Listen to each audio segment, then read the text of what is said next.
We all want to be courageous. Courage is doing what's right when you're afraid, and in the face of danger, we all want to do the right thing. You might not have the opportunity to be courageous by moving someone off the path of a speeding train, or saving a gymnast from breaking their neck, or by catching a child from falling out of a burning building. But everyone has a chance to be courageous, and I want to help you think about a key piece of courage, being fearless of failure. Have you ever seen baby animals starting to walk for the very first time? It's actually pretty adorable, but it's also really incredible. Horses just take a couple of hours to walk. Giraffes take less than an hour. And get this, marine iguanas are able to run and jump as soon as they've hatched. And God created them this way because on the Galapagos Islands, they're hunted by a bunch of crazy fast snakes from the very start of their lives. Now that is ridiculous. But human babies are different. It normally takes about a year for a baby to take their very first steps. You don't remember it, but it wasn't easy to start walking. Forget running and jumping and escaping from snakes. Just taking your first step about a year after being born was a major accomplishment.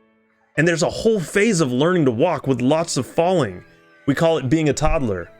So why aren't babies afraid to fail? There are a number of reasons. They don't care how they look to others.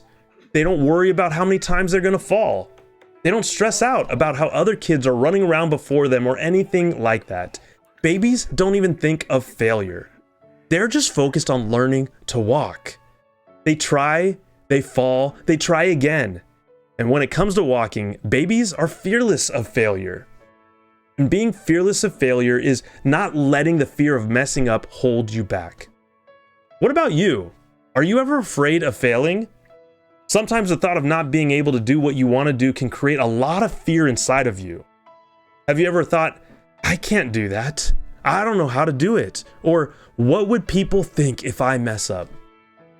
If you want to overcome your fear of failure, you have to start with this important question. Am I doing this for God or for me? Am I doing it for my own benefit and glory? Maybe you're showing off or trying to get attention for yourself. And that isn't what God made you for. You're already living in fear because you're trying to prove your worth. You're afraid that if you don't succeed, you won't be accepted or loved or worth anything. But you don't have to do anything to earn God's love. When you understand the depth of God's love for you, when you accept His forgiveness and His invitation into His family, then you won't fear His rejection. You don't have to prove yourself to anyone in any way, because you'll know that you're already valuable, loved, and accepted.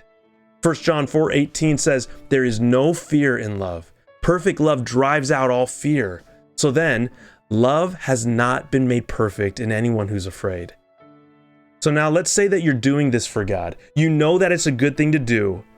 Sometimes that first step is still scary.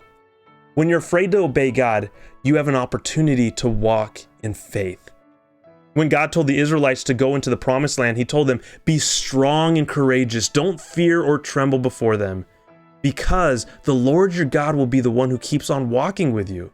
He won't leave you or abandon you. You might fall. You might get hurt. But if you know that God is with you, then it's your chance to choose faith over fear. When you were a baby learning to walk, you fell a lot. But you didn't stop getting up and trying again. You kept trying and falling and trying again until you were able to walk. Now you don't even think about walking because you're so good at it. God wants you to get really good at your spiritual walk with Him.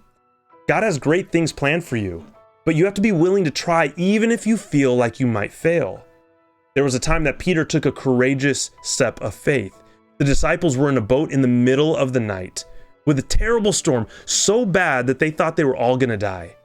But when Jesus called Peter to walk on the water towards him, Peter took a bold step of faith and basically said that he would rather be with Jesus in the middle of a storm than on a boat without Him. In your life, you're not going to be perfect. But when you're walking with God, you're already getting the greatest prize. It's not failure at all. Just start trying. Get help. Try some more and don't give up.